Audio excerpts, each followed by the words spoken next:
Welcome back once again, all you Warhammers and Warhammies, to the probably best episode of Big Empire to date. At least one of the better ones. How There about we that? go. Is It's a that fair? top tier episode. It's a top tier. It's an S tier. All right, it might not be the best, but we're up there. It's going to be probably a little bit shorter. Don't got a lot to say. We know something has been edging AOS out a little bit. But A little bit. before we get to that, I have to introduce the best co-host in the world, Cole of the Sea. Thank you, Matt. Appreciate it, buddy. I'm glad to be at least continuing to be on top tier episodes, even if I'm not always on the best one. If Cole of the Sea wasn't here, this would definitely be probably the first A tier episode. So, Well, I mean, you had a few of those before me, so I'm just saying. well, that's Chuck brought it down. I brought the S. Chuck yeah. brought it down to A. That's I understand. I understand. I can only do so much. I can only be so responsible. Well, like I said, there's not that much going on this week or this month. Horus Heresy, as we all know, is coming out. Yeah. We'll talk about it a little bit. So our options were really to do a shorter episode and not really talk about Horus Heresy, or talk about Horus Heresy and be here until next month. Yeah. So if you want to see Horus Heresy, I don't know if Cole will commit, but I will commit that I will make a special episode mid-month of Horus Heresy, Big M Power Hour style, if that's what you want. But you have to tell me in the comments below if that's what you want. I would say like, favorite, subscribe, but I know you're not going to, so meh. And with that, I guess we're going to go on to the news. Sounds like a plan. All right, so starting up first, we go all the way back to May 10th. It's hard to remember how far back May 10th was with all the Horus Heresy news. It's but Yeah. we It's a long start time off ago. with a little bit of space Duarden news. The Leagues of Votan. I'm glad that they're not just like, but there you go, moving on. Essentially, this kind of gives a little bit more of a background. Honestly, I really think the background information really ties them to dwarves more than squats ever did. I have to agree. Yeah, just the lore that we're getting out of them is great right now. Right. And I think it's, well, I mean, we're, what, 20 years removed from squats now? Right. Thankfully, we have gotten better with our lore in that time. So, can't say anything bad about that. Again, the League of Votan keeps on scoring home runs with me. I just can't wait for them to actually start showing a little more substance. I'm looking at these portraits that they have here, which I assume they put on here for people to change their social media platform Yeah. icons to. But I wonder if it's going to be like an insight to some of the Codex approved color schemes. Oh, yeah, I could see that. We do have about, 3 different color schemes here. Yeah, that one in the middle kind of reminds me of what Neil did with his Tau. Oh, yeah. Yeah. It does. See, it does. by the I like way, the guys, gold. the reason why Neil hasn't been on any Strength Hammer episodes is because he's all 40k now. That's all he does. All 40k. Ren 4 is just Yeah. done. He's going to it. change it to AP5, and That's terrible. I don't know if you've ever been on, if you've been on the Ren 4, you've been hearing the rumblings that Neil's been talking about this being the last bars. Now you know why. He's going to start Travelers Across the Universe and do a 40k one, and There we go. start up the Taus. All right, so moving right along. Of course, we have to talk about the Middle Earth episode of the month. This was a really, really fun one, I thought, because I love it when Middle Earth strategy battle games touches on things not Not discussed in the original Lord of the Rings. Yeah. Right, exactly. I love the fact that they go, look, this is not Lord of the Rings, this is Middle Earth. Because again, yes, of course, the Easterlings and everyone on that side had a little more focus in the books than they did in the movies, obviously, but it's still, they were not mentioned very often. So seeing the Dragon Emperor being carried around on a palanquin, top tier stuff, man. I totally get it. I understand why, but man, if they could just put like 5% more resources into this, try and just like start and get some of these models that are like 20, 25 years old refreshed. Like, I would love to see some new Rangers, or even just like the named heroes. If they started doing like the big heroes of every army. Yeah, that's what they should do. Just refresh all the main named heroes the whole way through. I think that'd be great. Yeah. I think a lot of people, especially the Middle Earth crowd, understand that their core might not get refreshed, but you should definitely, at this point, GW can touch up all those. Yeah. And then of course it's great to see the Bjornings. This awesome bear model. It's probably actually surprisingly, it's for a simple bear, it's kind of a top tier bear. I don't know if you've looked at like D&D models and stuff, but it's up there. Yeah, it's a good bear, and it looks like it will take to dry brushing very well. So if you are not a fan of trying to go in and get each individual hair, it looks like it'll be fun one to paint. Yeah, definitely. All right, moving right along here as we switch slowly from a AOS channel to a Lore of Votann channel. They have now pointed out about their guns. I don't know about you, and I know this isn't a very long episode or a long article. Right. I love these guns so much.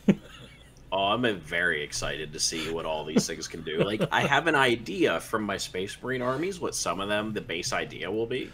I mean, but, like, the Disintegrator, the Vulcanite Disintegrator, I am so excited to see what that pistol does. I said, I'm a huge fan of this bolt shotgun. Yeah. I love that. It reminds me some of the old school Arbites with their shotguns. Oh, I know, right?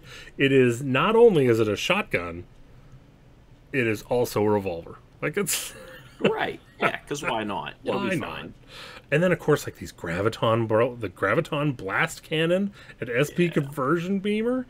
What are you doing, GW? Come on. I mean, you're gonna give me fucking squat balls over all this shit.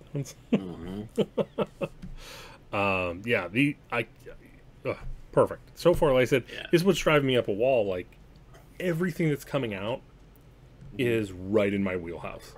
No, I agree, and especially like the boulder of theirs, just the awesome like dwarven rune down the side and everything like that. It is obviously these will be craftsman level weapons. All of these, it'll be great. Yeah, absolutely. I'm so excited for it. All right, so moving along here, we got a Warcry announcement here. Rotten Warcry rogue carves his way out of the Gnarlwood. So looks like we're getting our first Chaos devoted army. Yeah. So I'm kind of concerned for him. Like, how bad is wherever you're walking that you need like 3-inch tall stilts? Is it acidic? If so, the wood that you're standing on probably not helping you. So it's funny. It's like so it's not a terrible sculpt. I think it's interesting that you have like this big like fish hook thing going on, which may or may not be an engine, a rumor engine. I can't remember now. I feel like we've seen a hook in a recent rumor engine. There might be a rumor engine in here. I didn't go back and check. That thought just came to me now. So, but now I will say though, while it's not a terrible sculpt, I don't know anyone that likes this sculpt. It's definitely not a sculpt that's going to make me go out and buy it on its own. I think for me the main thing is the bamboo across the face. Yeah. It's so awkward and weird. Like, I don't understand what's happening there. I think this guy just wanted to make himself a mask of some sort. It's like a face. I don't know why. It's the rest of him looks like the rest of him looks like he wants to blend in. But then we have bleached bamboo on our face, which isn't really blending with the rest of it. So I don't know. Yeah, I said so. That again, we continue to get more Warcry. I try. I try, man, but Yeah. to me it's so unbalanced. Yeah, it definitely can be. Definitely. Like I said, I mean, our what, two games at our At LVO, yeah, yeah. our two games at LVO continue the trend of every other game I've played at of Warcry, and it's just like, hmm, eh? Yeah, one side's probably going to be able to beat the other in a submission. Yeah, it's like by round two, you know who's going to win. Like I think Right. even going into round two sometimes. um, Yeah. so, like I said, I mean, well, let me ask you this: there's been a lot of rumors Mhm. going on about a second edition in the works. That would not surprise me at all had they done something like that. I would be, put it this way, I'm very hopeful that if they do that, they hurry up and get us all cards very quickly or access to the new cards very quickly because that is something that you definitely need when you're playing Warcry. I would say, I personally would be very surprised to see a new edition. I mean, it's their kill team for Age of Sigmar, and they have put more resources into 40k kill team. Now, I know that is an easier thing, I think, to get into and okay, Yeah. even though I'm not entirely certain that the current edition of Kill Team has gained the most traction. Honestly, man,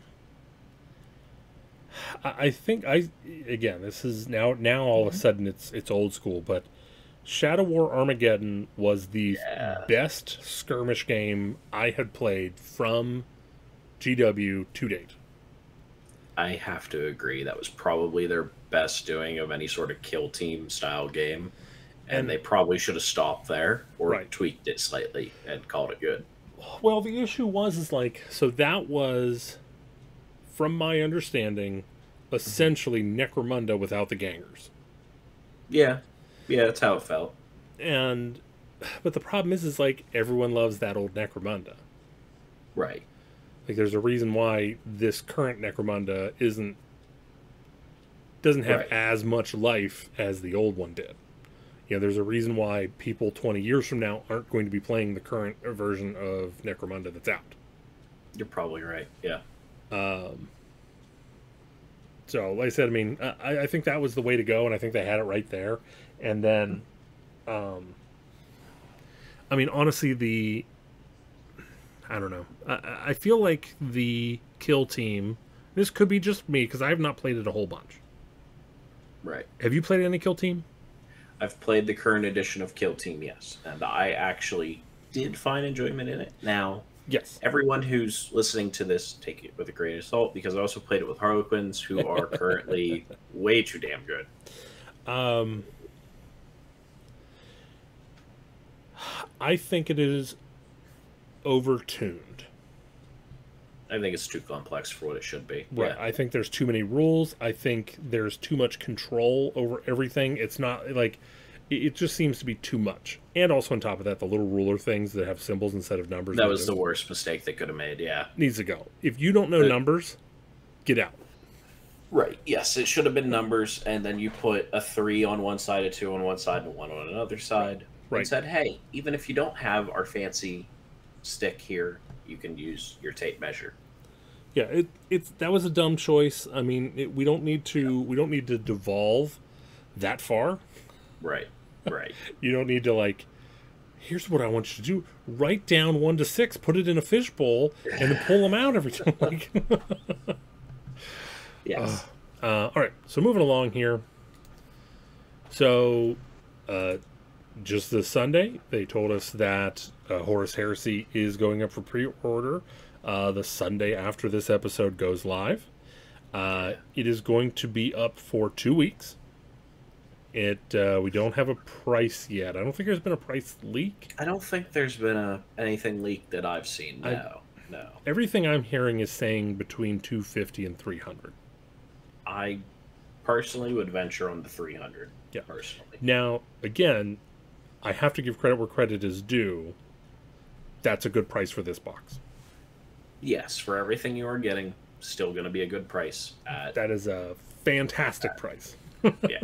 Considering Yeah. that the book's included, you get a tank, Land Raider, all these guys, 2 heroes, 10 Terminators. 10 Terminators. Which I guarantee you that they're going to sell that as 2 boxes of 5, and each one of those is going to be $60. Yeah.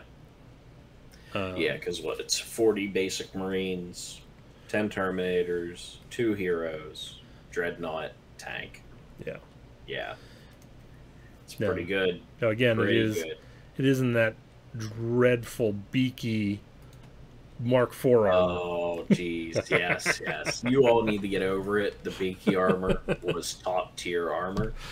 Y'all need to relax. Well, I mean, so technically it came out as a lighter recon armor, and it is worse than the other ones. So, yeah, but it was also, it might have been the first one where the Space Marine could actually turn their head. I forget how that goes lore-wise. It was either 3rd or 4th edition armor. They finally learned how to turn their head in power armor. I would assume it has to be at least 3rd, because that's the where they get the Primaris helmets from. Okay, so maybe it was the 3rd ed armor. Because I remember at least the 2nd version, you were pretty well locked. You're looking forward.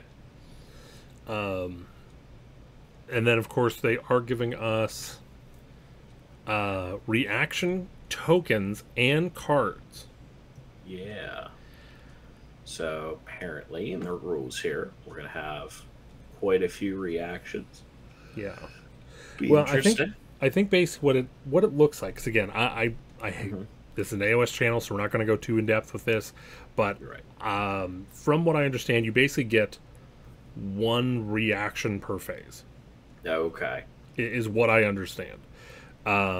It's, again, man, everything I'm hearing about this, it sounds like a fantastic game. Yeah. If I had the room and time to paint, I would definitely be getting this. Yeah. I definitely want it, but I don't want to paint it. And I also, like, since Neil and Dave have no interest, we already got them into 40K. I'm not going to push them into 30K. Yeah. I would probably come out to Ligonier once or twice if there was someone organizing something. Right, if enough of us, yeah. And then that would be it. And then I would be like, wow, I have all these models for... Yeah. Now, there's the Liber Astartes book, which is all of the Loyal Marines. Right. Then the Hereticus, which is all the Traitor Legions. And then I think later we are getting Talons of the Emperor. I believe so. Yeah. The Solar Auxilia, or... Yeah, I forget how it's said, but yes. And then Mechanicum or something like that. Yes, I do know we were supposed to get Mechanicum at some point. Whatever the current, there is some sort of Mechanicus in there now, and I know they're being brought over. So, right. So, again, I'm looking at the special weapons upgrade set. Yeah. I can't tell you how many times I said they should do this for KO and just let them have whatever weapons they want. I mean, this is gonna be great. What is the book? 60 different weapons. There's 6 weapons, so 10 of each. Yeah. So whatever it was that you wanted to be equipped with, use. Now, and then if you have left over, sell them to your buddy. Right. Now, again, with that being said, if this is going to be $60 for 10 Space Marines, and then $30 for 60 special weapons, it's going to get expensive. That's going to be a problem. However, if this is $15, I can't see it being 15. I can't see it either, but like $19.99. My guess is I'm going to put it at $25. Is what this will run. I think 25 would be my grumble but buy limit. I think you're right. I think that is as far as they could push it without getting a lot of rage on the internet over it. Yeah, because I said now to be fair, spread over 4 or 5 squads, this isn't as bad of a purchase. Right. Boy, we are just getting so much. The tanks, the rhinos. Mark 3, Mark IV. Oh, I'm sorry. I said the comes with the Mark IV or comes with the Mark VI. Sorry, but Okay. Latin's a little rusty, guys. The Mark That's IV all is the right. one that I like, with the Primaris helm and the strap on the chest. Okay, It, okay. it's just like, to me, the most broken up. Not broken up, Yeah. but it's like everything else is just plates, plates on plates. That's fair. Yeah. And then we're also getting Azurk Herman. Armin. Herman. Yeah, Herman. 30K Herman. Herman. And then we're getting a map. Yeah, so that you have an idea of where everything was going on. Also, you can see Altamar down the corner where the Ultramarines did not participate in this whole thing, basically. Sir did not appear in this heresy. Then Yep.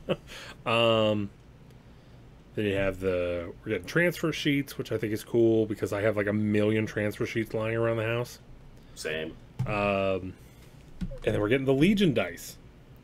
Which, of course, we were. If you didn't think we were, come on now. Well, I mean, who knows? I could see them not doing it. I think they make way too much money off of those dice, honestly. Well, yeah, considering they're like $35 for Exactly. That's why. for a penny of dice. Like, yeah. I'm gonna charge you $40 for 12 dice. You're gonna eat it up. It's okay. Yeah, and I'll tell you, like, that's one problem. Is like for me, It's who 20 dice. Yeah. Sets, yeah. So for me, who like wants to play but just doesn't see how it's logistically possible, like I kind of still want to buy the dice just so I don't like miss out, which is exactly what they want. Yeah, I kind of want to buy the Salamander's dice just because in my 40K Space Marine army. That is true. Yeah. That's all. If you go into the store, you get these cardboard thingies and a leather pouch and a keychain and a pin and a coin. Yeah. So do that. And then I am hoping that I'm reading this right. The Primarchs, because it's under the new from Forge World. It's under the Forge World banner on the website. The Primarchs, but it says that these guys are already available in Forge World, but you'll be able to pre-order them from the Games Workshop web store next Saturday. I don't know if that's a permanent thing. I don't know if that is just a hey, here for the here for the release. But yeah, I'd assume that they're doing this for the release so that you can just buy it all in one shot. I know there had been talks, years ago now, about GW doing something completely different with their Forge World subsidiary. I don't know, maybe this is part of them moving shop over. Now, Forge World does something to be clear, everything says that they're still going to be in Forge World resin. Yeah. So if you don't like resin, this is not like a time to be like, woohoo, okay, finally going to get plastic. You're right. not. But, I mean, I would be half tempted to get, like, Leman Russ and Gulliman just because I like them so much. Maybe even Horus, because I think his design is badass. Yeah, he's very scary looking. I like it. I have to say, like, out of all of the Horus Heresy articles, the Sons of Horus one has him in, like, his, like, tunic toga thing with his wolf pelt. Yeah. That's probably, to me, #1 Primarch art. It is definitely up there. And I'm just talking about just the Primarchs, not like Primarchs. Right. Like, not the Emperor versus Horus and all that stuff. Just like... No, not that picture, yeah. The Sons of Horus and Imperial Fist helmets and shoulder pads will be going up. Once again, I think this is great. This is what we should be seeing. I'm interested to see the rest. I hope that, say, like Space Wolves get more than just heads and shoulders. I hope we get torsos and stuff. Yeah, some torsos, some different pelts and stuff to hang off of them, things like that. Definitely. I mean, that's one of the reasons why, besides the Primaris thing, besides the non-Space Wolfy Primaris rules, one of the reasons why I never started a Space Wolf army is because they don't have a bunch of Primaris, pelts and everything. pelty, Yes, wolvy stuff, you know. agreed. And then of course the Beorning stuff is also coming out. Yeah. Yep. Um, There's your second reminder. That, and again, just as a secondary note here, Middle Earth is true scale, so these guys are on 25 mil, and they are going to fit in with D&D miniatures. there you go. Just there you go. Wink, Just an wink. FYI there. Yeah. And then a bunch of books. How many books Yeah. you gonna get? You can get the German version. Probably not going to get the German version now. Axel Lieber. Yeah. Let's No. see. Oh, look at this. It looks like available from June 1st, it looks like we might be getting a AOS Hammer and Bolter episode. Okay. Okay. So I'll have to tune into that. Maybe we'll see Lore Master, the son of Horus. Maybe the guy who has a wonderful speaking voice will do more than just read off a Wikipedia article. Shots fired. Damn. Pew, pew. Damn. There it is. Throwing it down. All right, moving along here, we have just came out earlier today. Spoilers, this was actually recorded on Monday, so bad news for the palate cleanser next, but we'll get there. They announced the next branch of the U.S. Open 2022 events. We have Seattle, Washington, San Diego, California, Santa Ana, Pueblo, New Mexico, Kansas City, Missouri, and Chicago, Illinois. They're coming for you, Adepticon. Coming for you. So, Yep. so these are going to be October and November. And then, Yeah, we've already had Seattle this year, right? So yeah, where is that? Boy. See, they're doing this so much. I gotta say, I appreciate them putting on their own events. right. And I appreciate everything they're doing. But they need to get organized. Like, and again, like when I'm talking about that by organized, yes, of course, I know they're super organized and everything. Like each individual event is meticulously crafted and extremely well done. That's not what I'm saying. Don't take me out of context on that. What I'm saying is like next month, like June, July, maybe into August, you should be announcing next year's events from January to December. And Yep. like if we're going to have like a boatload of these, the problem that I have with them having so many of them, I appreciate them scattering them across the country so you don't have to travel every year. But like the biggest problem I have is like when you have so many, the less special it feels. Yeah. No, I agree. If they wanted to do to me, if they were going to go this route, What they should have done was one big one once a year, big announcement ahead of time, maybe even 3. Get your West Coast, Midwestern, your middle of the country guys and the East Coast guys. well, I was going to say, like, if you're going to do it this route, then, like, announce it the year before. So you can be like, hey, Southwest, Q1, Northwest, Q2. Right. You know, do it like that or something. Like, I don't know. I personally, like I said, I want to, you can't have too much of a good thing. Right. I would like to see these be smaller and more meaningful. Get them in like places where there's, where there is big, where there's going to be a big turnout. Because I know like last year, whenever they did the first run of things, I forget which one it was. I think it was like Louisiana had like a small turnout. And yeah, it's the like New Orleans one. yeah, and it's like, well, yeah, it's New Orleans. Like, Yeah, I can't say I know of too big of a group down there right now. and that's not a knock on New Orleans. That's No, Just it's not known for its warhammer, such as like the Midwest. right. You know, Midwest is all about it. So like, uh, yeah, I mean, so whatever. I mean, like I said, I'm excited to have them.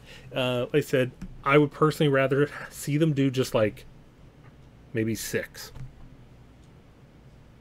Like, No, I hear you. break up the U.S. in 6.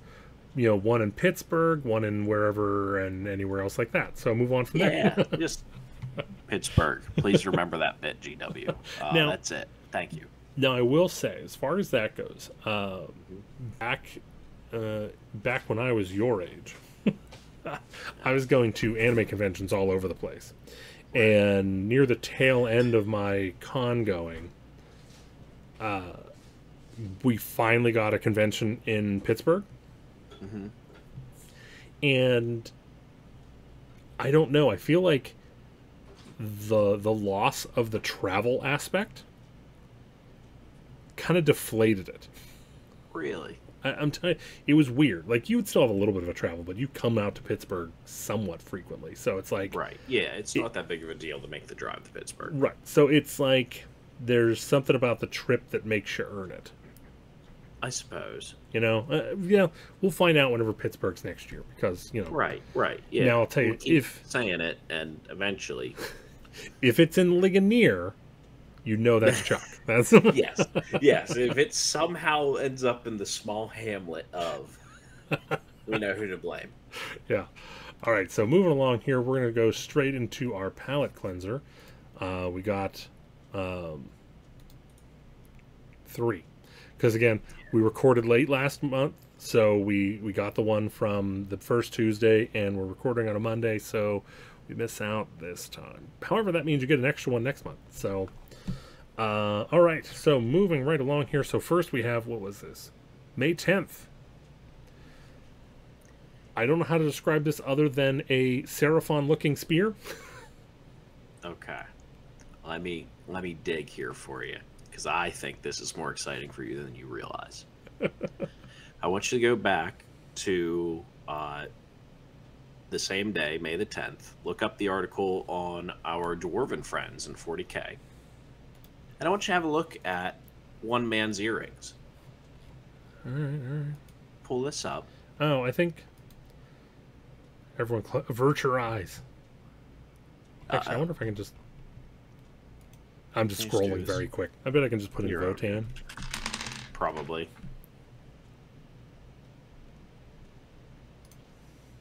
Yeah, I did see those. They are bar-like.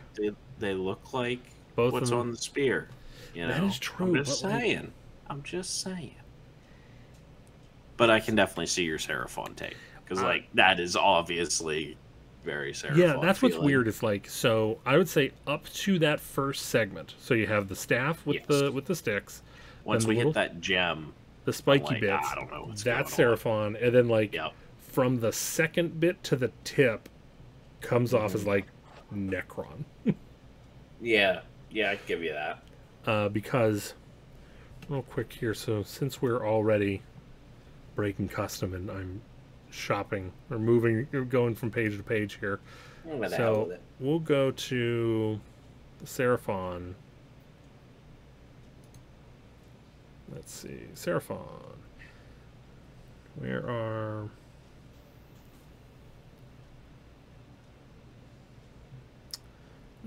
There was guys with spears. I guess not. Oh, some Saurus, I think, can have spears. Yeah, I guess they're just not showing anyone with spears. But, I mean, I can still show you on the... I mean, I guess it's supposed to be the regular Saurus warriors, which don't exist anymore. Let's take a look at the Start Collecting box here. Yeah, they have spears. So, okay. Oh,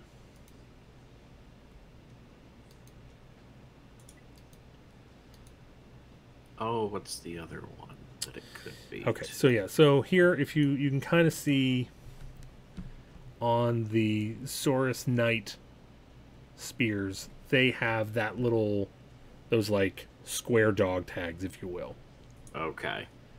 So, I mean, You know what? If it was the Knights getting an update, I don't think there would be too many people no, who would blame them because those Knights could use an update. Let's just put it that way. yeah. Okay, so moving along here to May 17th. Yeah. Got a power arm holding a tool, I guess. Yeah, not No. entirely certain. Yeah, I'm not 100% sure because that hand, it looks like there's something right above the tube on the left. So right here for you people at home. I don't know if that's a hand holding it, and if it is, it looks like it's a 3-fingered hand. Right. Yeah, like it's another mechanical hand holding on to this thing, holding on to. Yeah, it's So very odd. could be KO, could be Votan, could be Some sort of Mechanicus, yeah, Horus Heresy Mechanicus, yeah, maybe. Horus Heresy Mechanicus, could be Dark Mechanicum. Yeah, that too. Doesn't come off Yeah. as too. Yeah, like I said, it's very hard. Like there's no one field that this one lands in. No, it really isn't. But all right, I'm just gonna go ahead and say that it is Chaos KO. Sure, So I'm gonna say sure. We'll just will that into the universe. Sure. and the last one we have is some books on a scale. Yeah. I have no clue what this possibly could be. Um,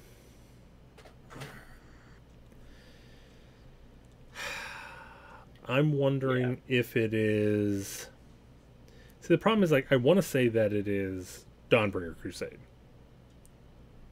but But I feel like we know they're not that far along. correct. So we have to throw that one out. I agree with you. I could see how we could argue Dawnbringer Crusade here, but Now, with that being said, that doesn't mean it couldn't be Curse City expansion. okay. Yeah, I could see something like that. Because it's definitely AOS. What makes you say that? Just the fact that it looks like we have a wooden rod across these books here. Yeah, we have wooden rod. We have an old style. Oh, mechanical. Yeah. I Yeah, see like with that the is. teeth. Yeah, that is very old style. I don't remember the last time I saw. I forget what that's called. Yeah, I'm not remembering either, which gonna get to me now. Yeah, so that's yeah. So I get. I'm just gonna say Curse City expansion. Okay. Okay. There's worse things you could be saying. Yeah. So Or here's the reach. Here's the reach. Something Okay. Zinch. that is a big reach. Okay. Big reach. But I don't know, man. I don't know what else you got. I don't have a good one other than that. I mean, It's not trying corn. to think who else. No, Corn's not reading books, so it's not that. That's why they're all closed. Yeah. Jeez, that's it. They'd be splattered in blood if that's what it was. So yeah, so we'll see. Oh, and Yeah. just to bring it up real quick, we didn't go over the. I didn't bring up the Sylvaneth stuff, just because. Well, I might as well. Let's do a little reverse gradient We're right here. here. Why not? Oh, and of course it didn't take me to the article. Why would it take me Oops. to the article? Well, it's under pre-order still, I think. Probably sold out, but no, it's not there at all. Oh, it's new releases because it just came out. Professionalism, people. It's not that important. Pretty low on priorities. It's okay. We'll worry about that when we reach 40 viewers. That's There we go. let's see. Boy, I actually heard some people talking about Fire Slayers, the Fire Slayers battle tome in a positive light, and I'm like, Are you sure? I'm sorry, what? What were you? Okay, all right. You need to write a book, man. Start a podcast. Mm-hmm. Where Yeah. are you? There we go. All right, so I know we talked about the releases a little bit. I know the... of course, you're going to be difficult. I know some of the rules have leaked already, and again, I don't really know too much about Skaven. I know the Deathmaster is exactly what the Deathmaster is basically supposed to do. That's good. He basically comes out, and if you catch him, he's dead, and if you don't catch him, you're dead. Okay. Okay. Yeah, the amount of damage he can do, but again, it's only to heroes. If he can get into that hero, Right. Then you're good. I'll tell you, for the Sylvaneth side, I really like the I forget what they're called, but the bows, the new bows with bow revenants, if you will. Yeah. We'll see how. We'll see. Yes. We will Yes, see. The Gossamed archers. There we Yes.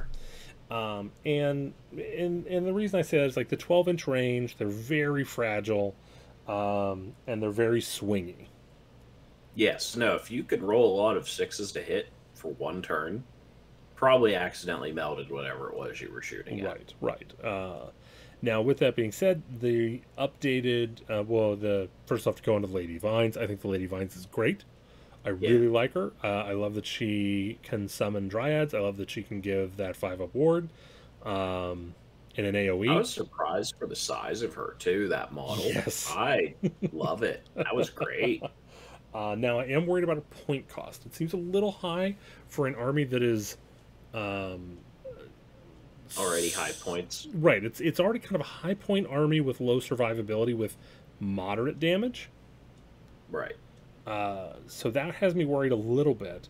I know Chuck loves seeing, or wants to field, what's his face, Spirits of Durthu, something Right. fierce. Every list he writes, he starts off with Alariel and then puts in Spirit of Durthu. And I'm I like, feel like Spirit Durthu was in every good Sylvaneth list beforehand too, because he was the damage of the army. and now I don't like him. I don't like it. Yeah. I don't like it. I wonder if it's updated. Hold on, let me check.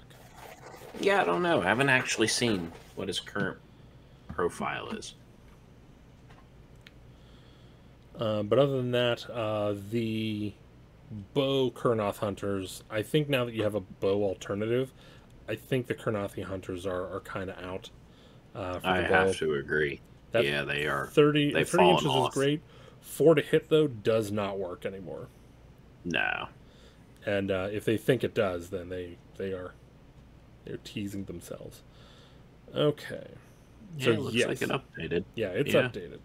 So to go through it real quick, he has a ranged attack, 15 inches. He gets starting at 6 attacks, goes down to 3, starts degrading after 6 wounds. Again, 4s, 3s, 1 rend, 2 damage. So that 4, like right there, you're at 6 blasts. You're looking at maybe getting 1 or 2 through. Yeah, I agree. Maybe That's all you'll get. And then the Guardian Sword, you start off at 6 damage, which is awesome, but then go down Right. to D6 to D3 to 1. Right. But again, though, 3 attacks, 3s, 3s, 2 rend, and 6 damage. So 3 Right. attacks is not a lot. I would rather see it be 4 attacks for 4 damage, or 4 attacks for 6 or 3 So- damage. You will go to 4 attacks if you're wholly within 9 of anything that is overgrown. Yes. But I'd rather So- see it be 4 base and go up from Fair there. enough. Okay. Because I said that 3 and 3, for normal people, That's- maybe that's pretty good. Look, yeah. Let's be honest. We're all going to spend the command point to hit on 2s. Yeah. So it will be 2s and 3s. It'll be okay. And then the massive impaling talons, tail. Go ahead and try that. We'll get there. The massive impaling talons. There you go. 2 attacks, There you are. 2 to hit, 2 to wound, and then goes up to 5 plus. Right. I'm telling you, like, really, all you need to do is just put like 9 damage on this guy and just keep away from him, and he's just gonna. It's gonna be Grandpa gumming for his food here. But that's 3 damage. But again, only 2 attacks. I don't care.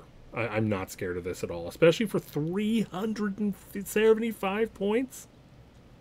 Yeah, he's a big boy. No, I agree. What are you I doing? agree. He is a little overcosted. Like, okay, so let's just think 1 unit of, let's say,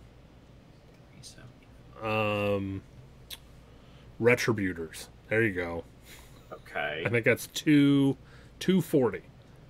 Okay. Who's gonna win that? Boy, that's actually, I feel like, a semi-close one, because neither one's going to kill the other first round. It'll be whoever swings first, which is not good whenever you cost an extra 100 points. Exactly. Yeah. Whenever you're like 150 points more, no, that should be. Yeah, that should not be a close fight. Yeah. Now again, to be fair, they do have Ground Shaker, where roll a die on a 3+. Right. Pick a unit, strike last, which will help, but a not little enough. Bit. But again, the problem is you have to kill what you're attacking. Yes. And I don't think this guy can guarantee killing whatever he is attacking. No, way too swingy.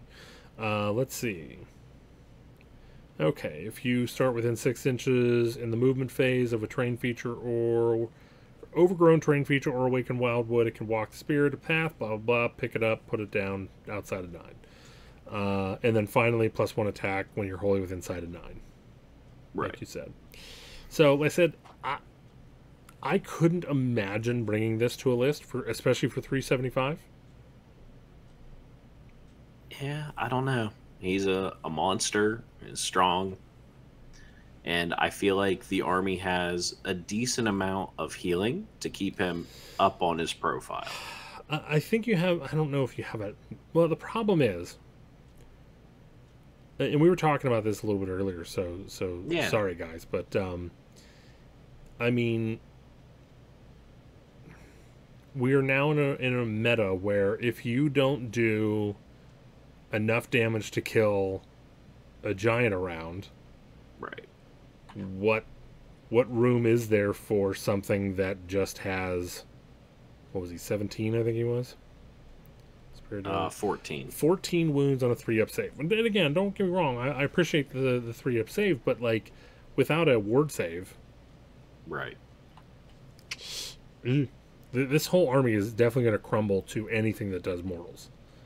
If you have a high mortal army, don't worry about this army at all. You're going to run through it roughshod. But yeah, like I said, I mean, I still think like even for the Gossamed archers, the 215 is a little high. No, I completely agree with that for a 5-man unit. And again, I understand the damage potential. Right, but no, 215 is way too high. I fully expected to see them at the 170 range that we were seeing a lot of archers. Yeah, of I was expecting 180, 185 with the mortal wounds. That's fair. Yeah. So again, just to clarify, it is hit rolls of 6 is going to be a D3 mortal wound. So with coming out of the gates, 2 attacks apiece, looking at 10s, you can hope for 2. Right. So you're looking at probably 4 mortals. Well, I wouldn't be that generous. I'd say probably 3 mortals. 3 mortals and maybe another 2 damage. Yeah, on the 2 other damage. Yep. So 4 damage for 215 points for... I mean, you have good movement. You do. They're a very good, well-moving army. Yeah. But, like, they don't even have the ability to go through... They don't have the ability to teleport. Right. Now, with Kurnoth Hunter with bows, with that 4-up to hit... No, done. Put them back. Put them back in the box. Yeah. And let's just hope that great swords or scythes are better. Fair enough. Yeah. No, I agree. So, we'll see. Hopefully the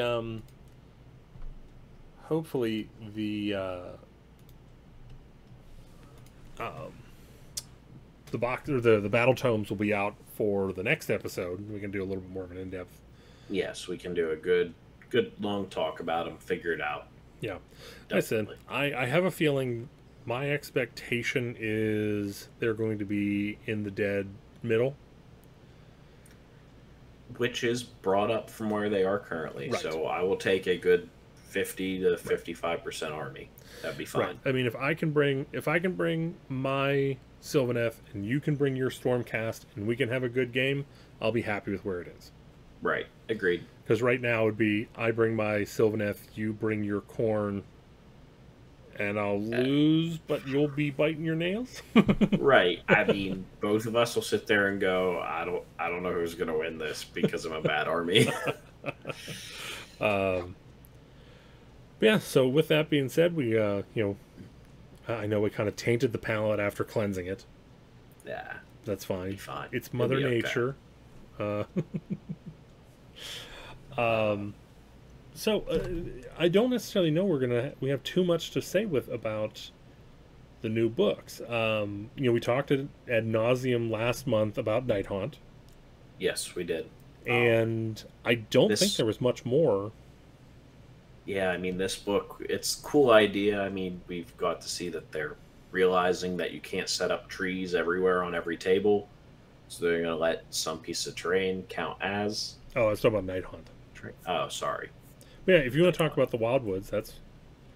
Yeah, I'm very interested to see how that happens. I am also very curious as how that will work. I bought Wildwoods, so I hope I still get to use my Wildwoods. We're not just going over to Overgrown.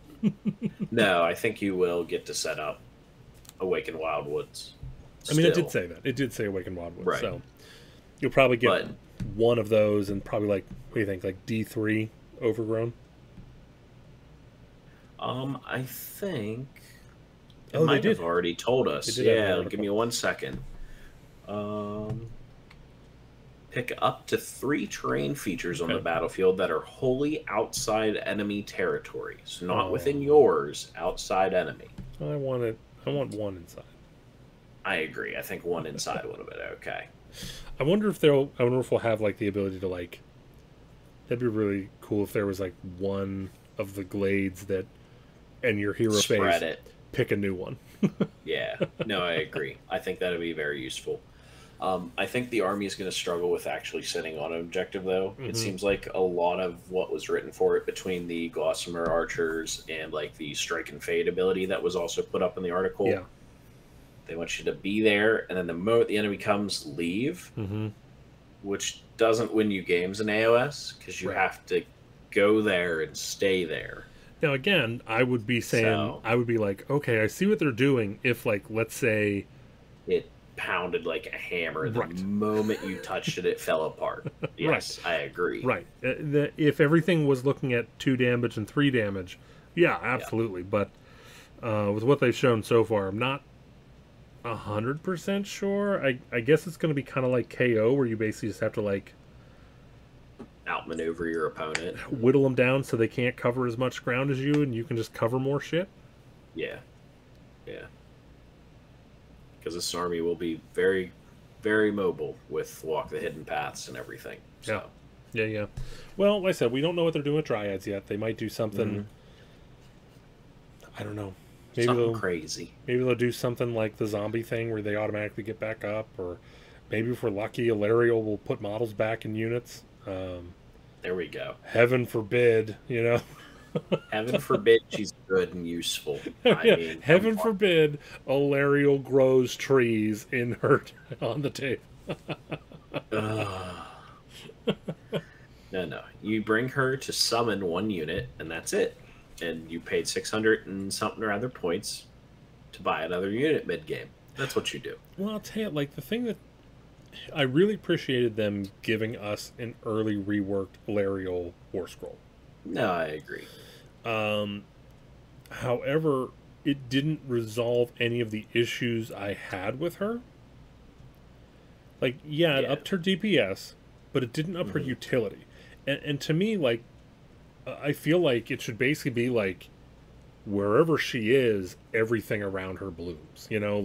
Yeah. So to see there be like the only thing is like healing wounds. Yeah. I mean, unless they're giving dryads 2 wounds. Right. I mean, they did it with yeah. Spite Revenants. Of course, then they'd probably be like 250 points for 10. Something like that. Yeah. You know, how much fun would that be if they did it kind of like, if they just did it so like, yeah, no save, but each one's 4 wounds. Yeah. Just ridiculous amount of wounds, but they die like crazy once you start throwing them. Yeah, don't even worry about your save. Don't worry about a save. You don't get it. Just be very interesting. That'd be very different compared to how they currently are. But yeah. Instead, you just roll and they just get taken off the table. Right. Yeah. No, I don't know. That might be a little too zombie-esque because zombies don't have too much of a save. But. I mean, I feel like with Ilariel, you could make something a little zombie-esque with your army because she's just bringing them back. It's okay that they're dying because they're just the cycle of life is bringing them back up. It's okay. Yeah. All right, so let's move on to our. I'm glad to see that you got your little bought into the army here. A little bit. Whenever I get it all set up, you're more than welcome to pilot it. We can maybe do Sylvaneth versus Fire Slayers or something. Sure. Yeah, I'm all right with that. But yeah, so let's move on to the title topic of there the we month. go. So we got our Night Haunt, which came out. Like I said, we covered them we covered all the rumors and all the leaks from last month. Yeah. Which I think everything turned out to be correct. Yep. So now have you gotten a chance to look at the book yet? A little bit. I actually got to watch a game that occurred with that book. Mm-hmm. It was very interesting. Something I didn't realize was just how much being able to turn off your opponent's ability to say, I don't want to take a battle shock test. That's pretty good. Yeah. Your opponent's like, it's okay that you killed all those because I'll outlast you because I'll just pay 2 and oh, what do you mean I can't Inspiring Presence while within 30 of this unit? Oh, okay. And yeah, the movement shenanigans out of them.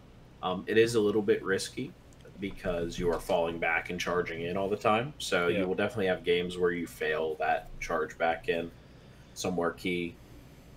It'll feel real bad, but it is what it is. Well, I mean, it'll honestly be your opponent's only chance, really. I mean, with some of the debuffs and just the amount of debuff.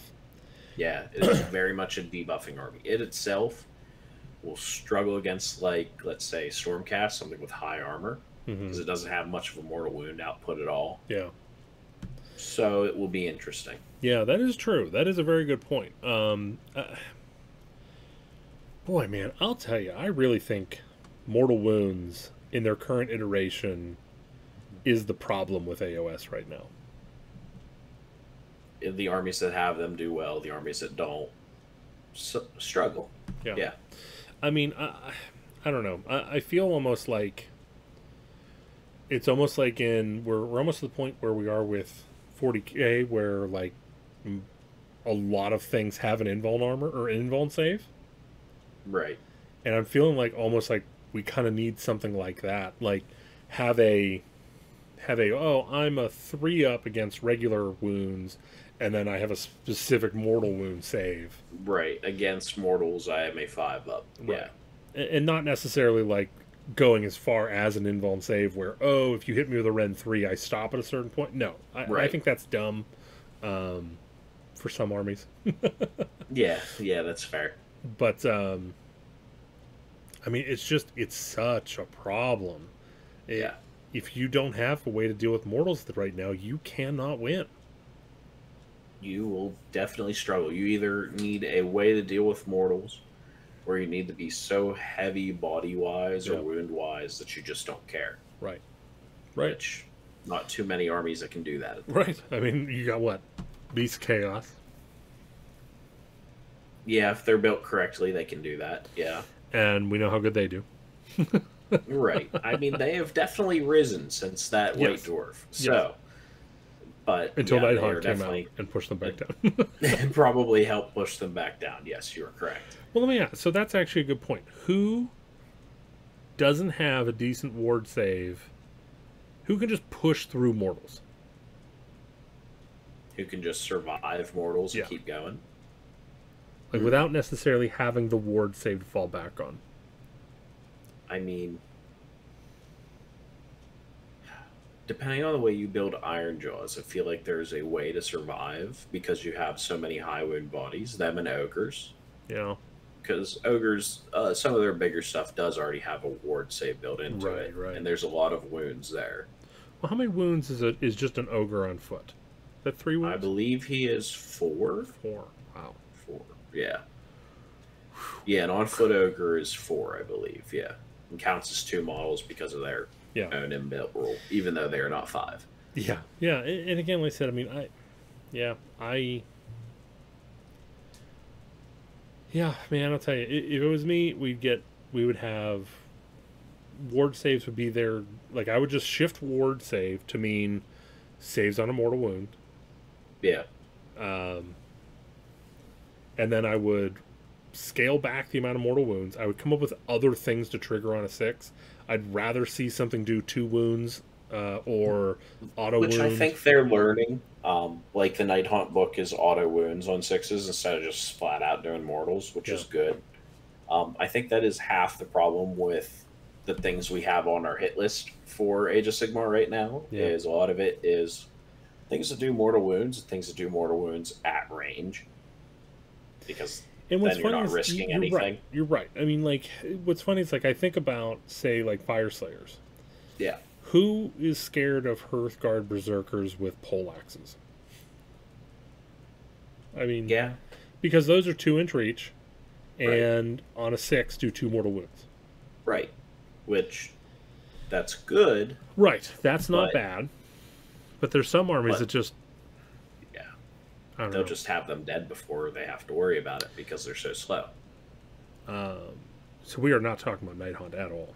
No, that's okay. At this point. Now, we've brought up the mortal wound discussion. That's where we're going now. Yeah. So, okay, going back to Night Haunt, did they have a ward save?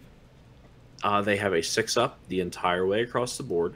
They can spend 1 CP to change that to a 5-up instead of increasing their armor save by 1. So they do have a 6-up death save across the board. They don't have to stay within range of a hero like they used to for that death save. So, Which I like. I like that. I don't think yes, that's bad. agreed. However, I do think we should be probably to the point where we can all go, okay, guys, look, we're all adults here. Mhm. Let's just make it so you can't reduce their armor save.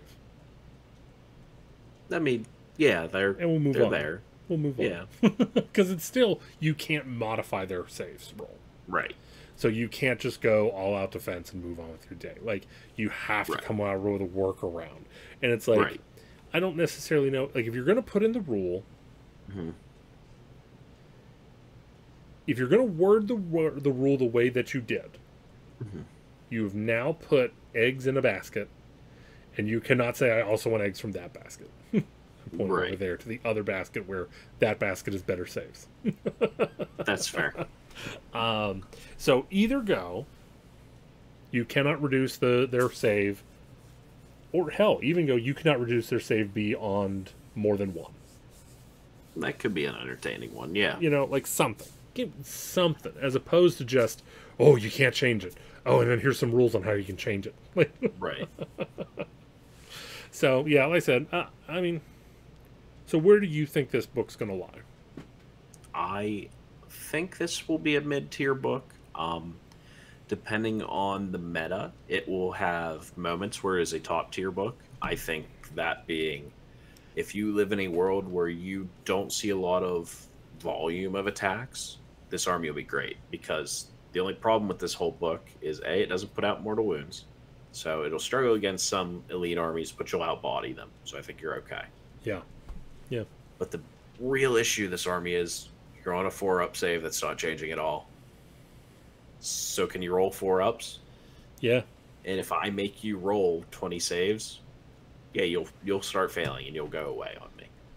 If I make you roll 3 dice, you're gonna have that game, and they're all 6 damage apiece. You'll have that game where you roll all 3 4 up. Yeah. Yep. And you'll just tell your opponent, "That was fun. Thanks, Yeah. dude." Yeah, I mean, there was Like,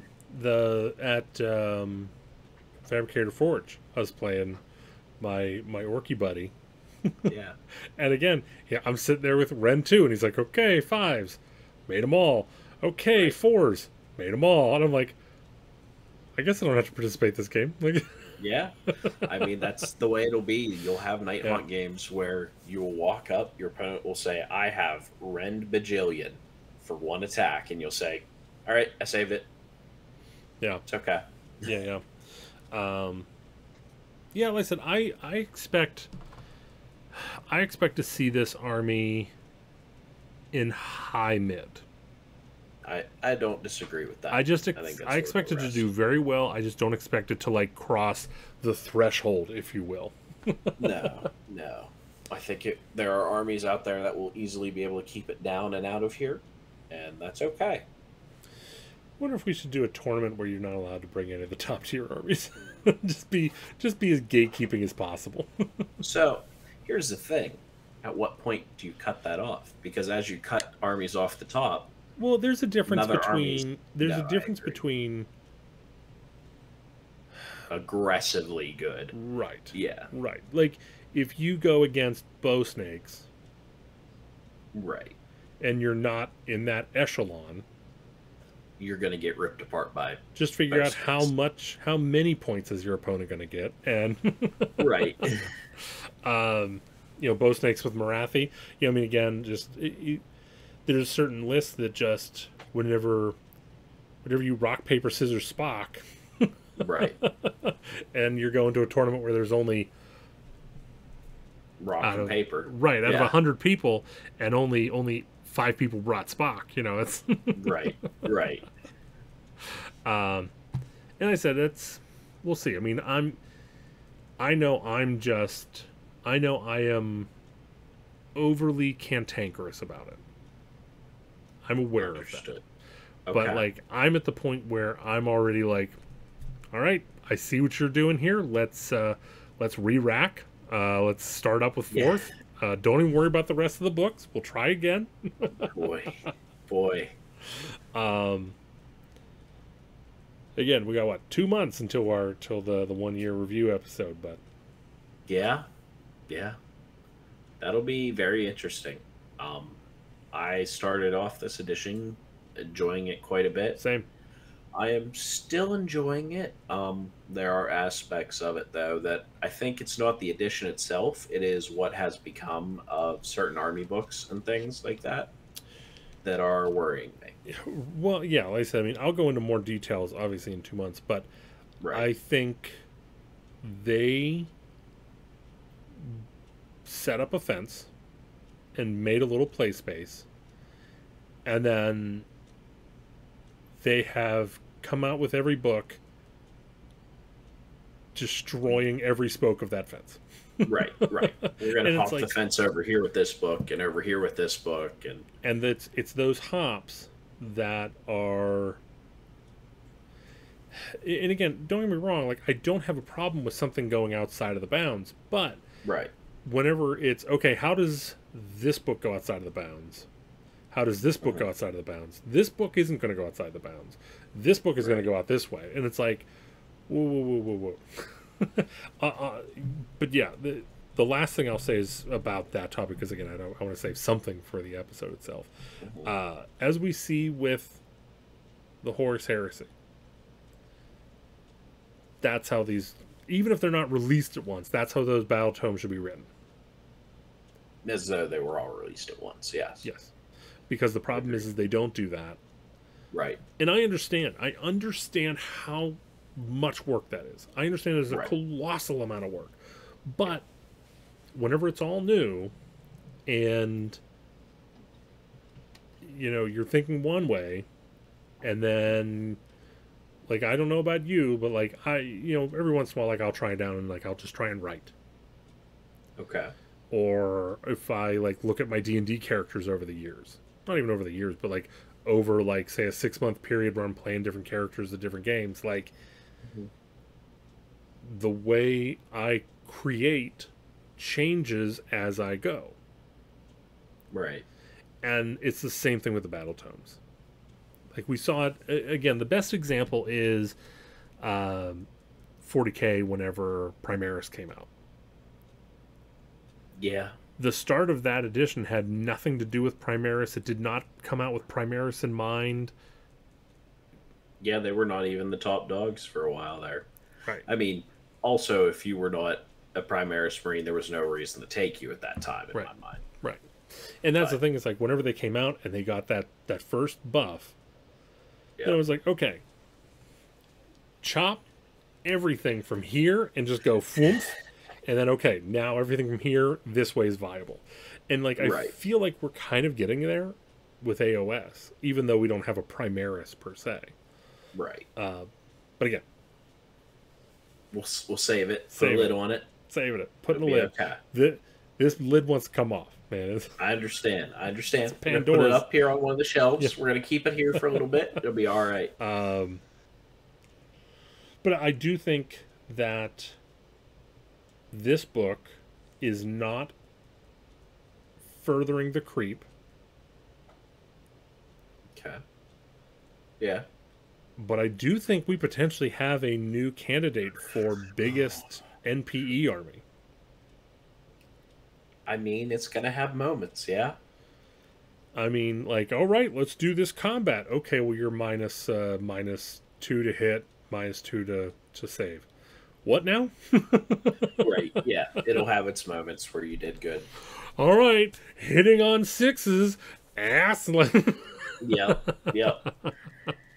And again, like I said, I mean, and I feel bad because I do believe debuffs are part of the game. I agree. I just wonder, instead of having debuff armies, maybe we should just have armies with a debuff or two. Right. Because it seems like you either are a debuff army, you're either a mill deck, or you are not a mill deck. Right. Or you're the aggro deck who's trying to punch the opponent in the face so hard you don't have to deal with them. Yes. All right, so now have you gotten to look at Daughters of Cain at all? Very little. I don't know how big the changes are. I mean, I was rather surprised to see Marathi where she was points wise. Yeah. Pretty much unchanged. Yeah. Looks like we can still run Marathi and the Bow Snakes, Yeah. as far as I'm concerned. Which, like, Here again, it's very hard. we go. Yep. It's very hard. Like, didn't they make the bow snakes predators or primary targets or whatever? Yeah. So they said, we acknowledge that this is a problem. Yep. Them and Marathi. They made that a problem. And then they said, not enough of a problem to change. Right. Exactly. I think this is the case. That book was definitely already at print whenever the problem was identified and that the whole Predator deal came out. I mean, we'll see. But- okay, Damn. well, how? Well, then let's say, okay, so let's say we're now in FAQ and point-only territory. How do you solve a problem like bow snakes? Not easily, except for pointing them to the point that you don't want to take them. And I don't like that. I agree. Honestly, I feel like, I mean, you could have fixed this, I think, with a Marathi War Scroll change. Just say that her attacks in the hero phase only affected melee. well, I mean, And then you're not doing mortal wounds for free. okay, let me bounce something off the wall here. Let me see Okay. what you think. What if we add by saying attack? So ranged or melee. Okay. And instead of being big old meanie poo poo heads and saying once Okay. per game, we say a unit cannot benefit from this more than once per game. Okay. So I'm not taking a 15 blob of bow snakes to shoot it in the hero phase every turn. I'm probably going to take 3 5-mans or something like that. Maybe I will now. I don't know if I will now. Okay. It does bring a level of bookkeeping into it. I mean, not that we're afraid of bookkeeping. I mean, Look at Nurgle. we can do once So, per game. I mean, we can just do.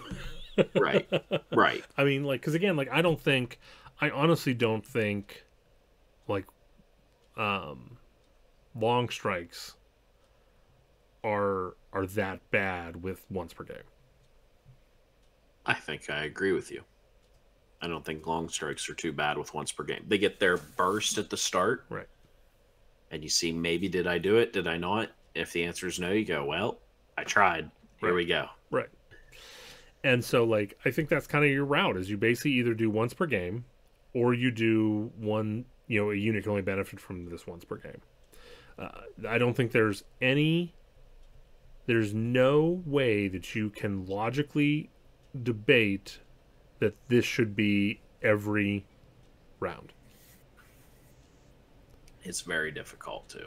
I agree. I mean, I get it. They're kind of elfy, Right. but there's non-elf player guys. Right. like guys, there's people not playing elves. Maybe we should think about them too. Yeah. No, I agree. Like I said, that's a big problem. I think again, I understand that it's one round per game, and I understand that it's very situational, but the giant blob of witch elves or Sisters of Slaughter hitting on twos, wounding on twos, rend, I forget it's rend 2 or rend 3 with damage 2. Okay. Yeah. I mean, let me see. I forget how many attacks. Let's see. Sorry, Chuck. I know I should have it memorized. Yes, by now, shouldn't you be memorizing Let's this? see. Sisters of Slaughter are 2 attacks per. Witch Elves are 3 attacks per. So it's getting nasty. Yeah. So it with all those buffs on it. Yeah, so at 2s and 2s, let's say you can get 20 in. That shouldn't be too difficult on a 25 mil base. Right. I mean, that's 60 attacks that are probably going through. You're probably losing like what, 5, 8? So 2s and 2s, we're losing 6 on the first roll, and for argument's sake, we'll say 6 on the second. So 48. Yeah, being kind here. 48, and I don't know about you, but I can't succeed too many Ren 2 or Ren 3 saves, let alone 48 of them. My D-Pen are not going to survive very many Ren 2 saves on their 4-up at best armor. And so then, like, let's just say you somehow save 10 of them. Right, so now we have 38 of those coming through. So that's still going to be 76 damage. Yep. I would say the average army is somewhere between 120 and 160 wounds. Right, yeah.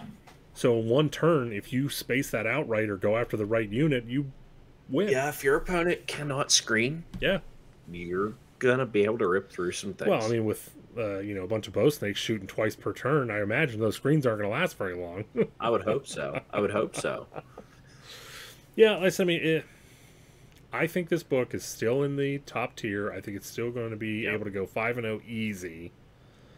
And I think that it is a true disgrace of, if this was the first battle tome that came out, okay, it's a new edition, you're learning. Right. But you literally just got hot off the heels of fucking everything up.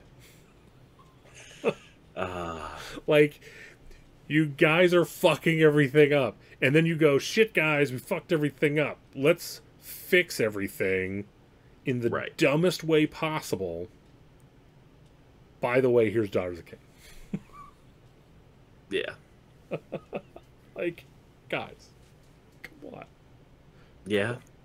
How about this? Yeah, Daughters was a miss. It is definitely a very strong book.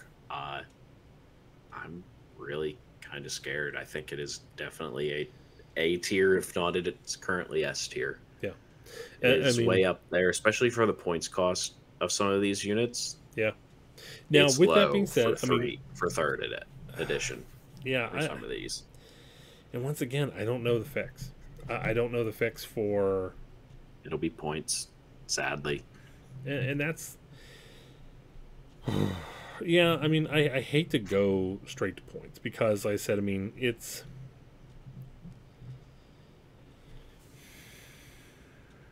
not the solution. No, but because of what we have in front of us right now, it will be the solution. Yeah, because I mean, I look at them like, well, maybe you could points away some of the Stormcast issues. Right. if I'm putting, you know, 30 Vigilors down for enough points to bring another 6 long strikes, now maybe we're talking. Right. Yeah. Yeah. Now you're going to start thinking about it. Because yeah, at least I mean, it's so strong, and I feel like the amount of points that you have to hit it before it starts doing what it's supposed to, where you want it to be, it's now no longer fun to play. Right. That is the issue, is it doesn't have the feel that you wanted it to have. And that's the other thing, is I don't think there is a point fix where you can get a player to go, yeah, that sounds fair. I guess I'll take that.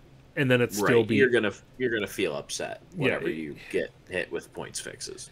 I mean, I think by the time you point, the problem is I also don't think there's a way to.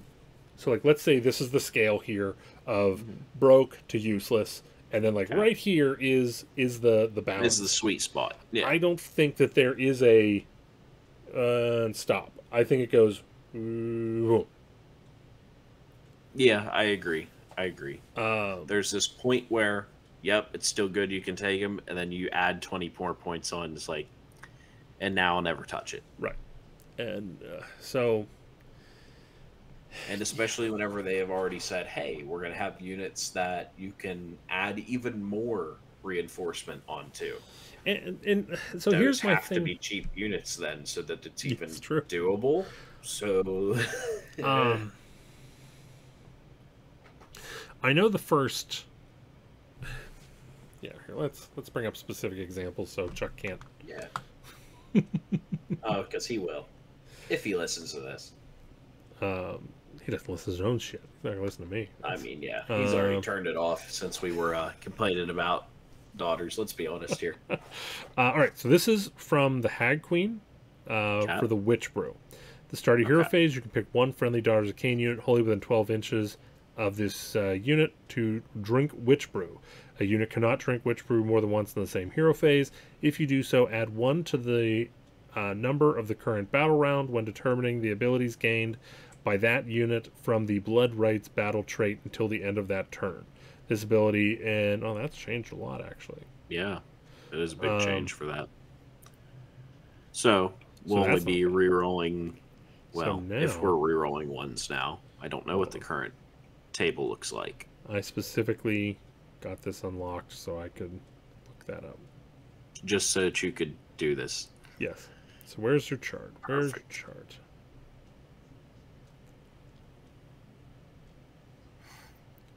Problem is, I'm like an old man with this shit. I don't know anything. It's all right, Grandpa. Just hand it over here. It'll be okay. Executioner's Cult, Hatred, Chaos, Tides of Blades. No. Oh, that's the battle tactics. Where's the battle traits? Blood Rights. Okay. So this is friendly Daughters of Cain units gain an ability. Based off the current battle round, right? Okay. So it says gain. All right. So it is just. I'm pretty sure it's just. They get this, and then next turn they switch to, even though it says gain. Yeah. I don't know. Might be that we're adding them on. It's because it used to be if this is they would cumulative. get everything. Yeah, it used to be cumulative. All right, so round 1, +1 to run rolls. Plus round 2, +1 to charge rolls. 3, add 1 to hit rolls. 4, add 1 to wound rolls. 5, does Kane have 5-up ward? So that at least, I can at least go, whew, We're not that's re-rolling nice. everything now. Yeah. Now I will say, this army has a army-wide 6-up ward, unlike my defensive Fire Slayers GW. Actually, both armies that came out in this release had a 6-up ward. Everyone has a 6-up ward except for every army I want to play. It's Exactly. Play different armies. That's exactly what they're trying to tell you, Matt. So that's get better taste. That's Start liking elves. So that at least is good that the witch brew changed, because that was one of my chief complaints about the army up till now was, here, do a shot. Okay, you just whatever rule you want, you got. Like right. Yeah, they got a lot of reroll and wounds and everything like that. Don't worry about battle shock. Yeah, so that's okay. That's fine. That's but like, I also like the fact that they have a little bit more bonus or they have one build that can have them with more reinforcements. Right. As much as I find horde balancing almost as hard as super elite balancing. I think you're right. If not because more you so. get to a point where, okay, now there's too many bodies for any one unit to ever deal with. Right. Well, so you have so many factors. So you have, right, if we make it so good and make it so lucrative, not even lucrative, almost mandatory, then now you go, well, shit, I can't run a block of 20. I have to run a block of 30. Yeah. And now I have to run 3 blocks of 30, Right. Run back to the old AOS days whenever you got a discount for running those huge blocks. Yeah. Right. And like, so it's like, and then you have to like, okay, so, it's like, then you have to balance the encounter and balance the point cost for the max, which then, like, again, for a second way, disincentivizes going less than max range. And then you either take the barest minimum because this is now my screen unit, or the maximum because this is the hammer unit. Right. It's now the core of my army. And like, yeah, it's rough. And then on top of that, you're like, okay, if you want to play this army, you have to play with 100 models. I think GW doesn't mind that part. I know that, but like, yeah, like it's one of the reasons why I'm not in any hurry to finish up my zombie army. That's fair. Which, by the way, Warhammer Weekly put out a very good observation for Night Haunt that I didn't think of until, I think it was Tom that said it, where it's like the withdraw and charge sounds really great until you realize that you have to touch every single one of your models now 2 more times total than you would have in any other army. Right. You're going to have to know what it was you wanted to do and do it. He's right. Yeah. You are leaning over that table more. Move, charge, withdraw, charge. Yep. I mean, it's going to be nuts. It's a nightmare. Which I guess is apt for the army. Yes. Yes, it is. But yeah, so like I said, I mean,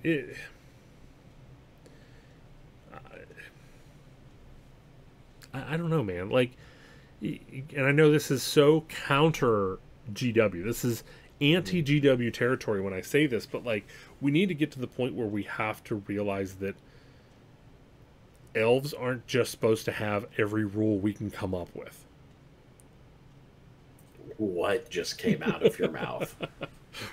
Right. We're going to be canceled tomorrow. That's exactly what's going to happen. Yeah. Like, again, like, I have no problem with them having a boatload of rules. Right. But then they shouldn't have good stats. I hear what you're trying to say. Yeah. I keep them at a 7 movement. I don't give a shit.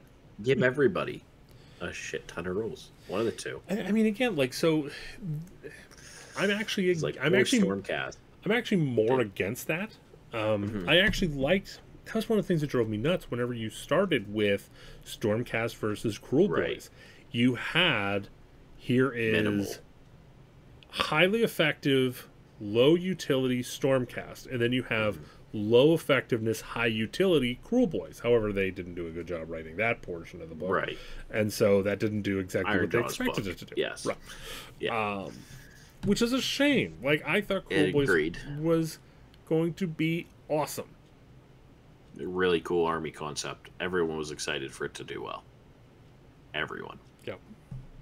I mean, honestly, I think if you go to most people, I think most people have forgotten that Cruel Boys have come out.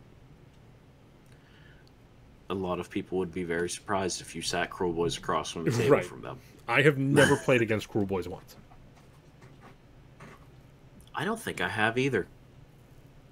I don't know anyone with a Cruel Boy army. The only person I know, Brad, is working on a I was Cruel going Boy to say, we have one person who has an assembled Cruel Boy army. It is not painted.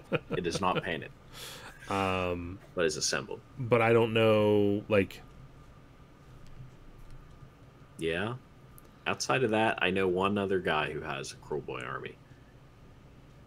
Don't think it does too well for him. No. Well, again, I mean... But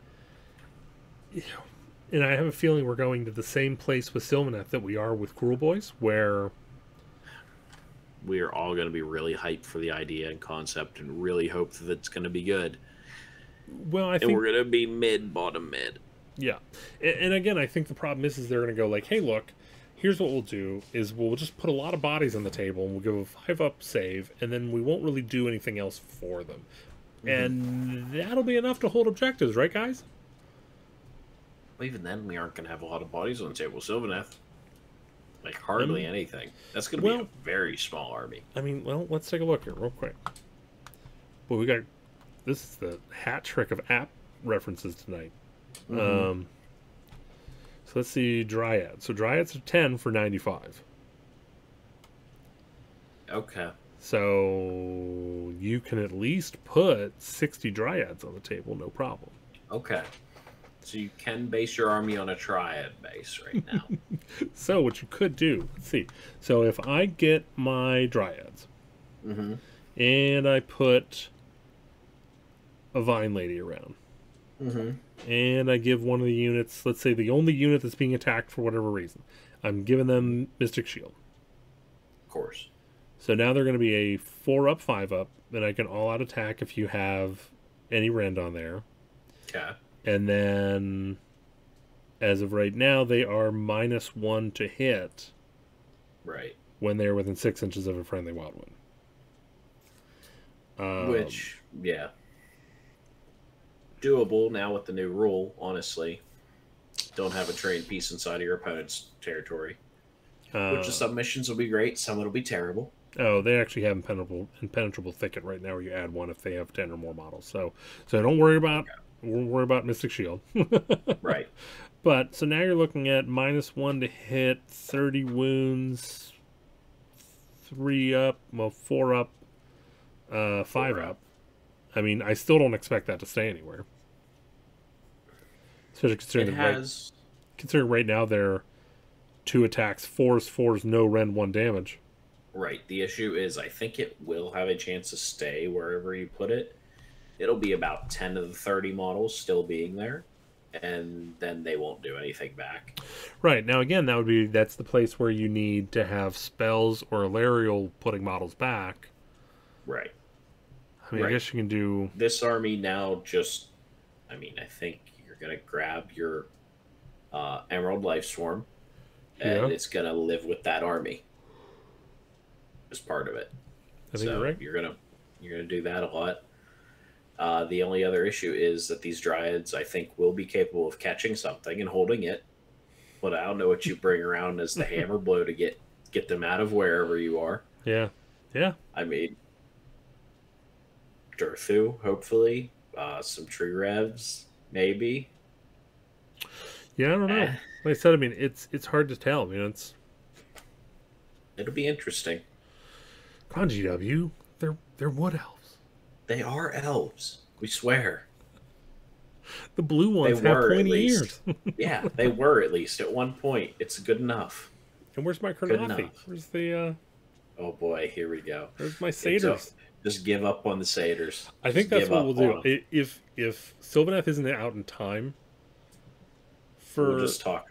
we'll talk Kurnothi. We'll do Kurnothi There we go. speculation. There we go. All right. So okay. So let's get things wrapped up here. So what is your letter grade for Nighthaunt? Nighthaunt, I believe.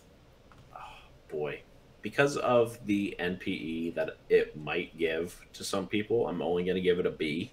Okay. Otherwise, I would give it an A because it's very flavorful. It's a completely different way with all the debuffs and everything and how they're being put out. Otherwise, it would be an A. But you're correct. There will be games where you go, cool, you've got all these debuffs you can't do anything about. I'll give it a B plus because the debuffs are random. Okay. Okay. Now, what about Daughters of Cain? Oh, boy. This is a more difficult one. So as far as competitive book, this is an A or S tier Britain. As far as GW, I'd give them like a C because they didn't address the biggest issue that we already knew about in the book because we had a big fix over it. Yeah, so already. I'm a little harsher. I do give it an A plus for competitiveness, but I give it a D. And here's the reason why, because I agree with your scale of things. Like in a vacuum, yeah, this is probably a C for balance quality, but I give it a D because we literally just came off the same thing. Yeah. Like if you're a teacher and one of your students hits another one of your students, you give them detention. Then if they hit the same student again, you give them 2 days of detention. Like you don't, it's not just, hitting is not just a 1 day suspension or 1 day detention anymore. Like every time. Right. Yeah. It's like you're not learning. Right. Whenever I'm still going to end up taking practically the same units in that book to run practically the same army. Even though, yes, some things got tweaked, so maybe I'll run, that 200 to 300 points that's variable in every army. Maybe I'll change what that is, but that's it. Yeah. That's all that changed. Now, I will say massive disappointment that they didn't figure out a way to let us use that Avatar Kane model for 40K in AOS. Agreed. Yes, agreed. I'll tell you right now, guys, if you haven't seen Chuck's conversion, I think he posted it on his Twitter. So at StrengthHammer _ on Twitter, Instagram. I don't know. Just I don't remember if it's on the Instagram or not. Put it in Google and whatever it's going to be, what's it going to be. No, it's a very good job. Very nice giant. What is it? Bendu model. Yeah, however it is. Oh, I don't have them around. I got an STL of the 2 giants. So did you? Yeah, because I'm not gonna pay another $200 to get 2 more giants. I understand. Or I'm sorry, I mean 200 apiece. Right. But it's ridiculous. I'm not gonna pay $400 for half an army. Like it's. No, I hear you. So especially considering that we haven't had their book yet, and I'm still convinced that their book's coming out in fall. Fingers crossed. That'd be very nice if it did. And like I said, I'm not planning on going to a U.S. Open or anything, and I'm not going to go play my things at a local official G Warhammer store anytime soon. Right. So they look really good. You'll be half official Warhammer models and half STLs. Right. So big deal. For that, whenever I get them painted up, I'll probably bring them up at some point because right, yeah, we'll have to have a look at them. Like I said, I'm basically as of right now, with Stormcast being essentially pushed out. I feel like I forget. There's a Price is Right game. Okay. Where you push and stuff falls off at the end. Oh, okay. I feel that way with non-dragon. Right. Yeah, that's my thing too. Right now, I feel like if you are not going to run a couple of dragons in your list, why you're running Stormcast right now. Yeah, I mean, I guess, I mean, I have a box of, I have enough to build the Nitroconus and 2 regular, so maybe I'll figure out a way to work them in the list. I don't know where I'm going to put them. If you need to borrow 2 more, I'm just saying, I know of a guy who might have a couple sitting around. The problem is, again, like we were talking about before, with point adjustment, they put them at the points where you either have to go all giant or all dragons or no dragons. Right. You have to mean it whenever you go. I think you have to take at least 4. You can't take a unit of 2, which is sad. It's a real shame. And then again, then that's your entire army. Like that's the focus of your army, as opposed to this is the focus of my army, and here comes some dragons, which is what it should be. Right. But yeah, in all honesty, like I said, I mean, I'm not going to take all the time to put all these models on the table just to push them forward, just to fail all these saves, and then slowly remove them off the table, and then just to lose after 3 hours. I'd rather just bring giants, and I'm either going to win or I'm going to lose, and no matter what, it's going to happen in an hour. Right. Yeah. It'll be entertaining no matter what. Yeah. So we'll take it from there.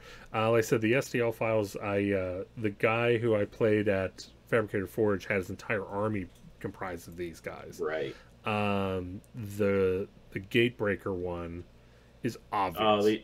Are these the ones that we had discussed before? Yeah. Yes, so he literally has the hood on, the Executioner hood, and is literally carrying 2 flails behind him.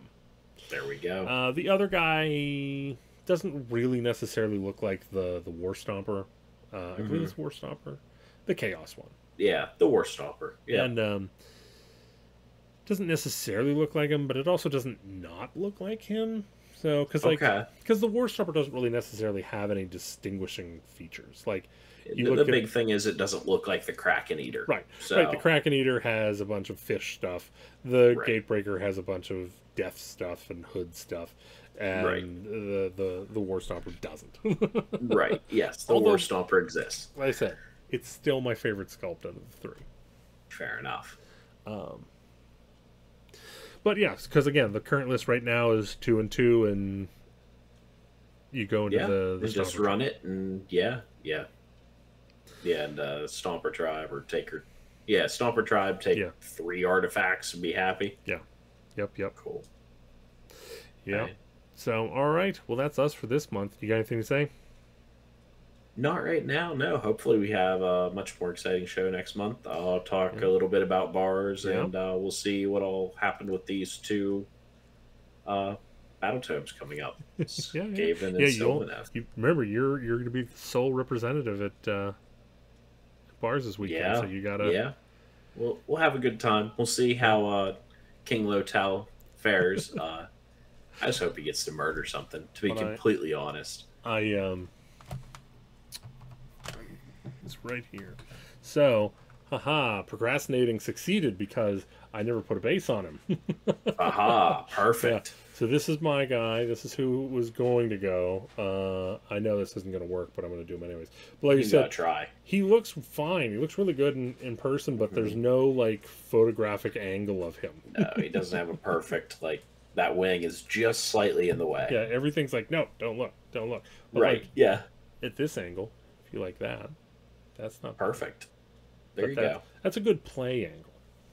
Right. Yeah. All I had left to do, was glue the base on, put the grid on, and wash it, and that just didn't happen. Man. But we'll get you there. It's fine. No more bars, so I'll just throw them out.